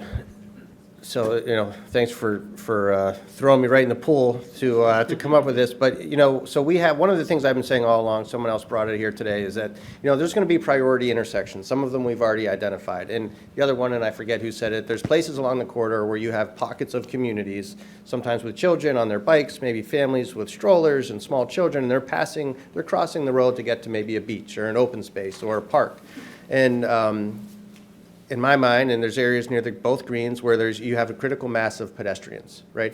I think the department right now, because of the safety and because of the number of accidents, we have many district-wide programs, we call them. So we're looking district-wide. Where can we put in a raised crosswalk across the state? And so there's a whole team of people, interdisciplinary team right now looking at where in the state could we put in one of those RRFBs that I talked about before. Where can we put in a raised crosswalk? Route 146 is going to be part of that conversation. I think that's where the greatest potential is for those pedestrian improvements. As both communities know, there was a project for the Crabbing Bridge. That happened. There was a lot of community outcry. We put that on hold, said, let's go through this process and see how we can come to terms with both communities. That project is still waiting in the wings. So that project's going to resurface when we're done. Just to use a real example of that Moose Hill Road, that intersection, it might require some geometric changes, right? We wouldn't have wanted to go out and make those changes without having the community know that we're balancing maintaining the existing ledge in that area, in that particular area, reduce the amount of widening. This conversation had to happen. We had to have a document that reflected all of this input before we could go out there and do that. So when this is done, we're going to start looking at the corridor. And we're going to start picking, where is it that right now we don't have any projects for the area of the entertainment district, right? There's no projects in place. But the department's always trying to build projects, right? We always want to have projects ready to go for when we have funding. So there's going to be a conversation when we're done with both communities and the department, traffic division, hydraulics and drainage, and say, what do we currently have going on in the agency within this district that could be applicable to Route 146. And what does 146 need, right? So that's the thing about transportation facilities. Things get old, they deteriorate, they need to be improved. So we're going to do both. So once we're done, which is important, we needed to have this process complete. The towns are going to, give their, hopefully, endorsement of it. The state, DEEP, hopefully, Department of Energy and Environmental Protection will give an endorsement. SHPO will endorse it. The Connecticut DOT will endorsement. And once we have all of that, we're hoping that we can come to the best compromise we can. We may not get to 100% consensus. Very rarely do we when you have this many partners, but we're hoping that we can get to a compromise, and then we can start looking at, are there some low-hanging fruit that we can start to pick off? And I think that those critical pedestrian and priority intersections are probably going to be those. I'd like to ask you a question about the road narrowing issue. At the last meeting that you had in Guilford, you explained that it was a highly effective way of slowing down traffic. So I asked the police chief about it when we had a meeting in our community. I'm a representative of the 7th District, and our community had a meeting with the police chief. And he said, yes, it's a very effective way of slowing down traffic, and where it was appropriate, he would support that. Is there any way that some of the plan could include the narrowing of the roads, whereas the ones where the trucks are, you would have wider roads? So our new standard is to go to 11-foot lanes where we can, statewide, and that's new with our commissioner. We're trying to create as much of a shoulder for cyclists as we can. I believe that there's already 11-foot. We've already reduced as much as we can on the corridor to 11 feet. If there's opportunities to reduce to 11 feet, we will the next time we come through with our standard repaving and pavement marking project. And sidewalks. Yes, sidewalks help narrow roads. So I have 2 points. One of them is we've been hearing about a lot of building construction kinds of suggestions. Is there any attention yet given to an education campaign for the communities, the surrounding communities? My second point may actually be sort of a response to that. Why not? And this would be a way to publicize. Virginia talked about how do we let the public know what's going on. Paint some bike lanes that are not real bike lanes, but put the green down and put a sign at either end of 146 or along the way with either a QR code or a website saying, ask me about the green lanes. And people are going to say, what's going on here? And you'll start to generate some buzz around the issue that people can talk about and know that something's coming. And it will also give, yes, it will involve some money. I don't think it would be an enormous expense, but it would be a way to start the ball rolling on some additional safety, as well as people saying, we better find out what's going on here. Just a suggestion.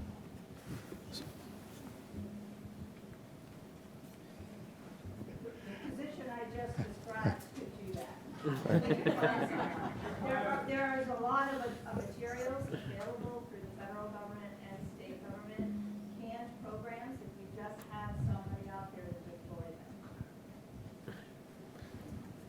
Joe, go ahead. Well, from an education component, we have not specifically identified an education component. I would say things like the road safety audit process is a great tool available to bring the communities together and across the stakeholders of the community and educate folks. But I will say in terms of the actual the painting, I know there's specific times where we can and can't do that. Joe could probably speak to those better than I can. So the idea of painting, I think your idea is build and they will come, or you know, inform them that to comment on it, and building a green lane on a road that, in order for the DOT to do that, you have to meet some requirements. And I know we have an 11-foot lane. So can you build a 2-foot or 3-foot wide green lane for a bike?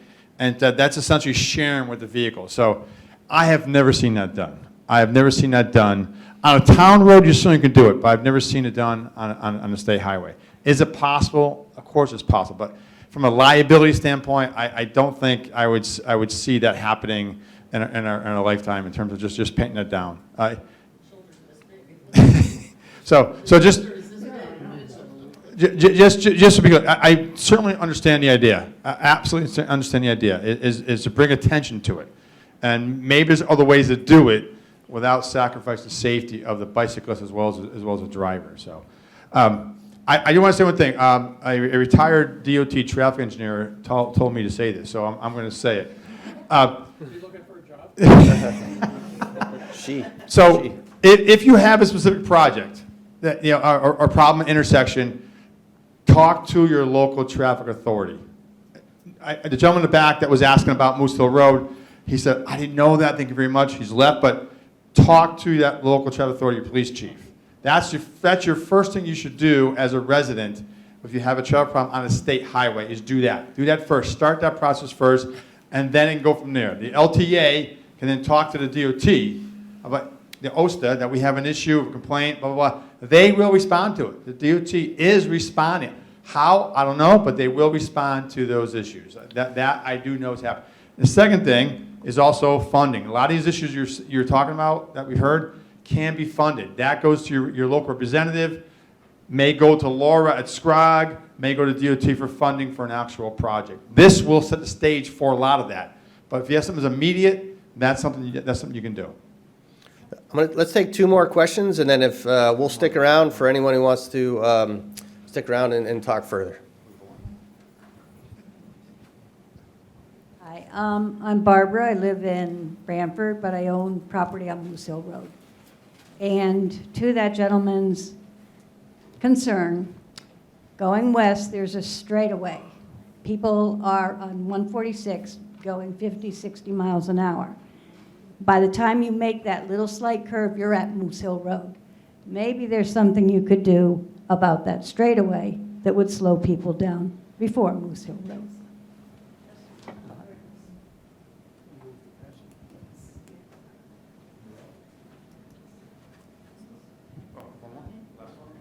It's just a piggyback comment on the bike, what we're allowed to do and not allowed to do. I don't know, I was in Florida this winter, and they have signs. I was on the East Coast. They have signs along the major throughways, not 95, but the other big, like Florida, center of Brantford would have 5-lane highway, whatever. But anyways, they have signs that say it's the law that if you're passing a biker, you have to leave 3 feet between you and the biker, which means you can go out of your lane to avoid the biker. And I don't know if they enforce it, but that was kind of interesting. Good. Yeah, we have that here in Connecticut. That's pretty recent, actually. That's the last 3 or 4 years that wasn't passed. So you're allowed to go over the center line. That's a good point. All right, I'm going to take that as our last and final question. I want to thank everyone again. Just a reminder, this is being recorded. We are still accepting comments, and you will all get notified if you signed in and you have your email address of when the publication is on the website, and that will also start another 45-day public comment period. So thank you, everyone, for coming. Thank you for your comments, and we appreciate it. Have a good night. Drive safely.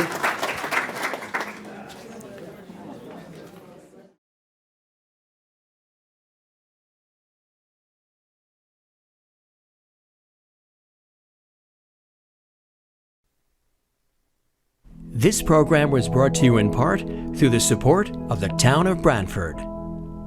Watch town meetings and other videos on demand at BrantfordTV.org.